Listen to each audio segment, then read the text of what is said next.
Welcome to the Transitions Daily podcast. Transitions Daily is an online recovery group that offers a daily distribution of popular recovery resources accompanied by a secret Facebook group for discussion. We hope you enjoy today's readings. This is Transitions Daily for October 4th, read by Cindy L. from Fort Worth, Texas. AA Thoughts for the Day. Ground Zero. War fever ran high in the New England town to which we new young officers from Plattsburgh were assigned, and we were flattered when the first citizens took us to their homes, making us feel heroic. Here was love, applause, war, moments sublime with intervals hilarious. I was part of life at last, and in the midst of the excitement, I discovered liquor. I forgot the strong warnings and the prejudices of my people concerning drink. In time, we sailed for over there. We landed in England. I visited Winchester Cathedral. Much moved, I wandered outside. My attention was caught by a doggerel on an old tombstone. Here lies a Hampshire grenadier who caught his death drinking cold small beer. Ominous warning which I failed to heed. Bill W., Alcoholics Anonymous, page 1. Thought to consider. I have learned what the grace of God feels like. Acronyms. HEART, healing, enjoying, and recovering together. Just for today. Endorsement from the 3 legacies of Alcoholics Anonymous. The news wires carried the news of Mr. Rockefeller's 1940 dinner, planned by John D. Jr., but attended and moderated by his son Nelson, all over the world. A few of the stories that appeared were somewhat lurid and ran under startling headlines. One headline informed the public, John D. Rockefeller dines tosspots. But all the stories plugged AA just the same. Even the tabloids gave us the glad hand. The total effect was to give Alcoholics Anonymous a public status of dignity and worth. Thus encouraged, considerable numbers of people went to their bookstores to buy the AA book. Orders poured in and our financial difficulties were much eased. Hundreds of requests for help came from alcoholics and their families all over the nation. Alcoholics Anonymous Comes of Age, pages 185 to 186. Daily Reflections. A necessary pruning. We know that the pains of drinking had to come before sobriety and emotional turmoil before serenity. 12 Steps and 12 Traditions, page 94. I love spending time in my garden, feeding and pruning my beautiful flowers.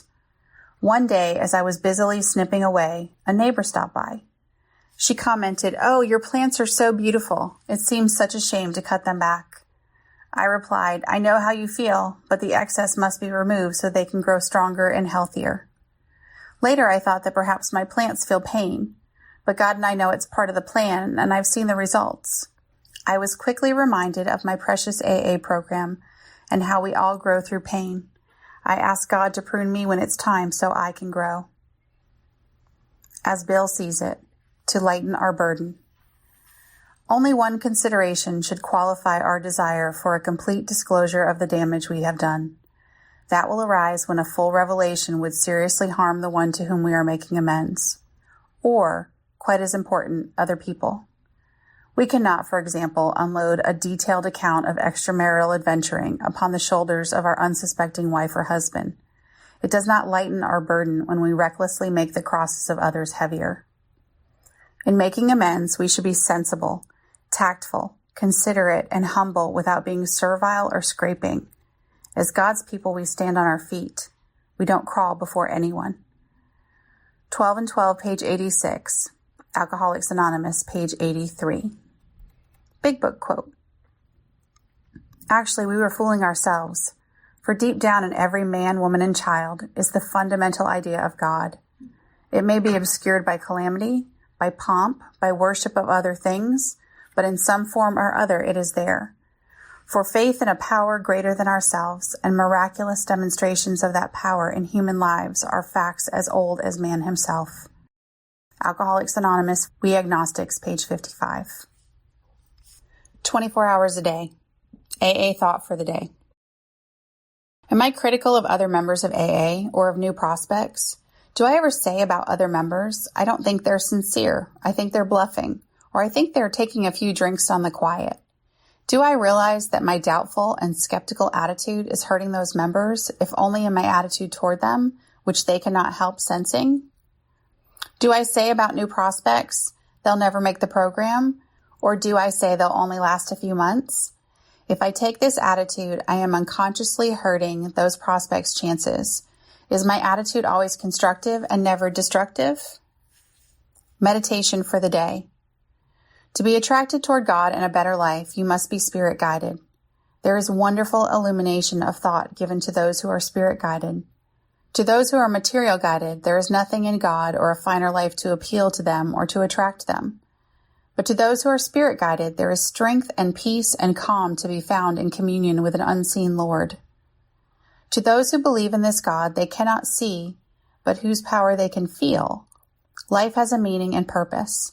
They are children of the unseen Lord, and all human beings are their brothers and sisters. Prayer for the day. I pray that I may be spirit guided. I pray that I may feel God's presence and power in my life. Hazelden Foundation, P.O. Box 176, Center City, Minnesota 55012. I'm Cindy L., and I'm an alcoholic. We hope you enjoyed today's readings.